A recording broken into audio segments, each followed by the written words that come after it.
NVIDIA just lost half of China. The AI chip war explodes. Welcome back to Revo Now, your frontline report on the tech revolutions that are shaking our world to its core. Today, we're plunging headfirst into a story of unprecedented competition, geopolitical high stakes, and astonishing technological resilience. This isn't just about silicon and semiconductors, it's about the future of AI, global power dynamics, and who controls the most valuable resource of the 21st century. We're dissecting the shocking reality of how Huawei, against all odds, has dramatically reshaped the AI chip market in China, directly challenging NVIDIA's dominance. Get ready, because the implications of NVIDIA losing half of China are far wider reaching than any headlines suggest. To understand the magnitude of what's unfolding, we first need to grasp the battlefield itself. China is not just a market for AI, it is the market for AI.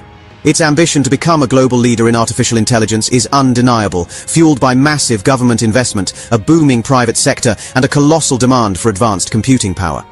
From training colossal large language models, like Baidu's Ernie and Alibaba's Tongyi Tianwen, to powering vast surveillance networks, pioneering autonomous vehicle fleets, and revolutionizing manufacturing, the need for cutting-edge AI chips in China is insatiable. Chinese tech giants, startups, and research institutions have been voracious consumers of AI accelerators, historically making China one of NVIDIA's most lucrative and fastest-growing markets. Before 2022, NVIDIA commanded a staggering 95% market share of the AI chip market within China. Think about that. A near-total monopoly. This wasn't just about selling chips, it was about embedding their CUDA software ecosystem so deeply that switching costs became prohibitive. NVIDIA was the unchallenged king, and China was their crown jewel. Then, the first tremor hit. The first major cracks in NVIDIA's seemingly impenetrable fortress began with the sweeping US export controls. Starting with the high-performance A100 and H100 GPUs and escalating to even modified China-compliant chips like the H20 and L40S.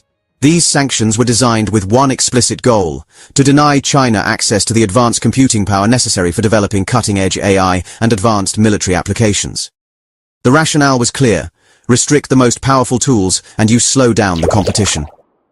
These restrictions forced NVIDIA into a complex dance, creating watered-down versions of their flagship chips specifically for the Chinese market.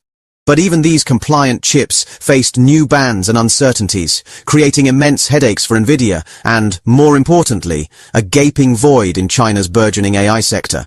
NVIDIA CEO Jensen Huang himself has openly stated the devastating impact, admitting that their market share in China has plummeted from that dominant 95% down to approximately 50% as of mid-2025. This isn't a small dip, it's a monumental shift. It's not just a commercial setback, it's a geopolitical statement written in silicon.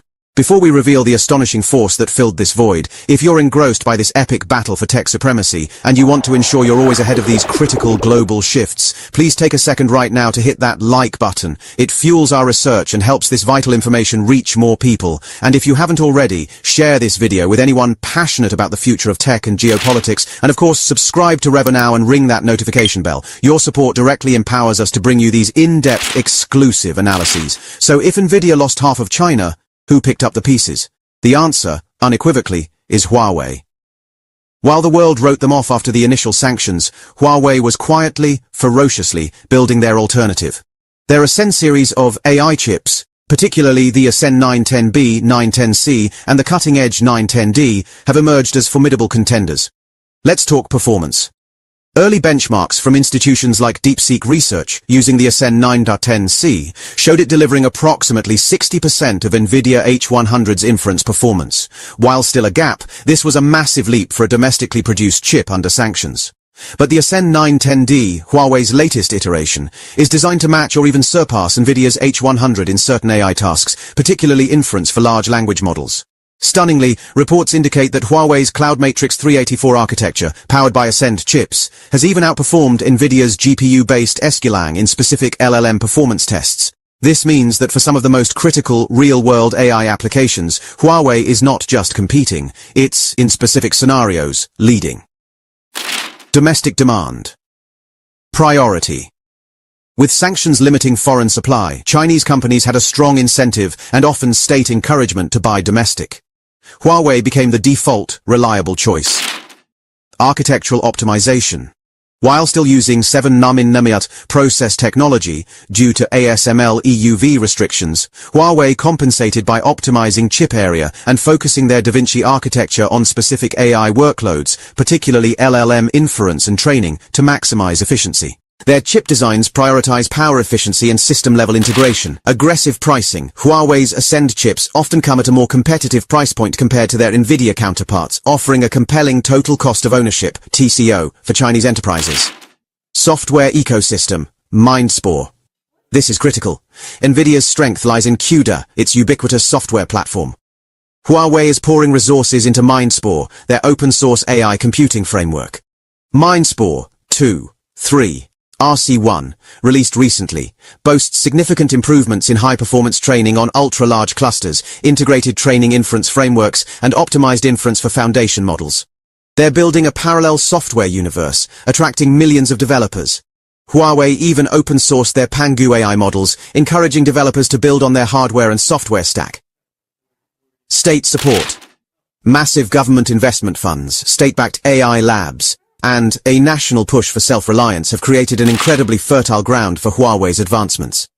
This integrated approach, from silicon design to software framework backed by a strategic national imperative, is why Huawei didn't just survive, it thrived, snatching away half of NVIDIA's previously unassailable market.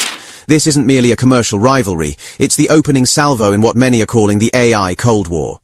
The battle extends far beyond just GPU performance. Firstly, it's an ecosystem war. Can MindSpore truly rival CUDA globally? NVIDIA's CUDA has decades of developer loyalty and a vast library of pre-optimized AI models. Huawei's challenge is to convert sheer chip power into widespread developer adoption outside China. However, the continuous improvements to MindSpore, coupled with Huawei's Pangu AI models, show a serious long-term commitment. Secondly, it's a manufacturing war. Despite their design triumphs, Huawei's production capacity for advanced AI chips remains a critical bottleneck. US commerce officials project Huawei can produce no more than 200,000 advanced Ascend AI chips in 2025. While this number is far lower than China's overall domestic demand, estimated 1.5 million AI accelerators in 2024, it's still seen as a significant national security concern by the US, highlighting Huawei's ability to produce any advanced chips under severe restrictions. This struggle directly impacts how quickly Huawei can scale its market capture. Then NVIDIA, in response to the sanctions and Huawei's rise, is even planning to make cheaper, compliant AI chips specifically for the Chinese market, demonstrating how seriously they view this threat. Thirdly, the geopolitical quake.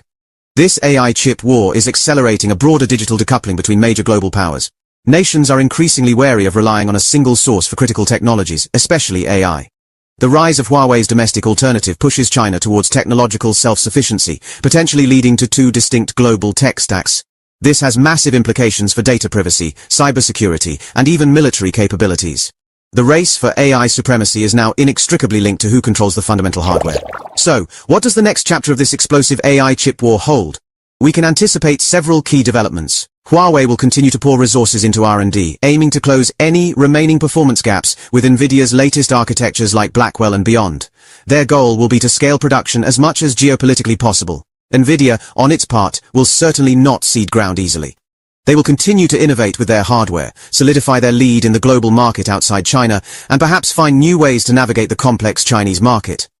The competition will also intensify from other players like AMD, and even hyperscalers building their own custom silicon, Google's TPUs, AWS Inferentia.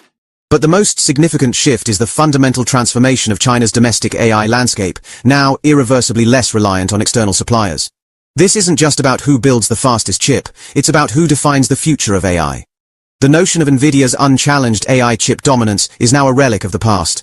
Huawei's dramatic resurgence and market capture in China signifies a new, fierce era in technology.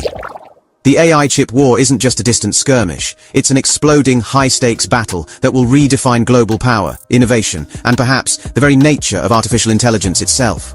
What are your thoughts on this incredible turn of events? Do you believe Huawei can truly challenge NVIDIA on a global scale?